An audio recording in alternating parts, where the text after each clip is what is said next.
বৃহস্পতিবার সামান্য একটি টোটকা, খুব সামান্য একটি জিনিস দিয়ে করে ফেললে চুম্বকের মতো টাকা আকর্ষণ করবে আপনার মানিব্যাগে।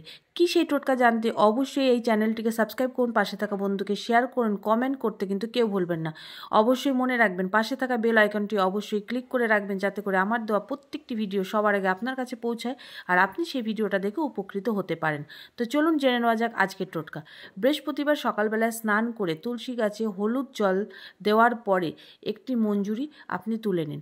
অবশ্যই মনে রাখবেন বৃহস্পতিবার সকালে স্নান করার পরে আর তুলসী গাছে পুজো করার পরে, হলুদ জল দিয়ে আমরা তুলসী গাছে পুজো করি, সেই জল দিয়ে পুজো করার পরে তুলে নিন একটি মঞ্জুরি। আর সেই মঞ্জুরিটি আপনি আপনার মানি ব্যাগে সেফ জায়গায় রেখে দিন। দেখুন চুম্বকের মতো টাকা আকর্ষণ করবে আপনার মানি ব্যাগে। আপনি যতই খরচ করবেন টাকা শেষ হবে না, গ্যারান্টি দিয়ে বলতে পারি। করে ফেলুন এই টোটকাটি। আর এই রকম টোটকা পেতে অবশ্যই কিন্তু আমার এই চ্যানেলটিকে সাবস্ক্রাইব করে রাখবেন। Tata, by.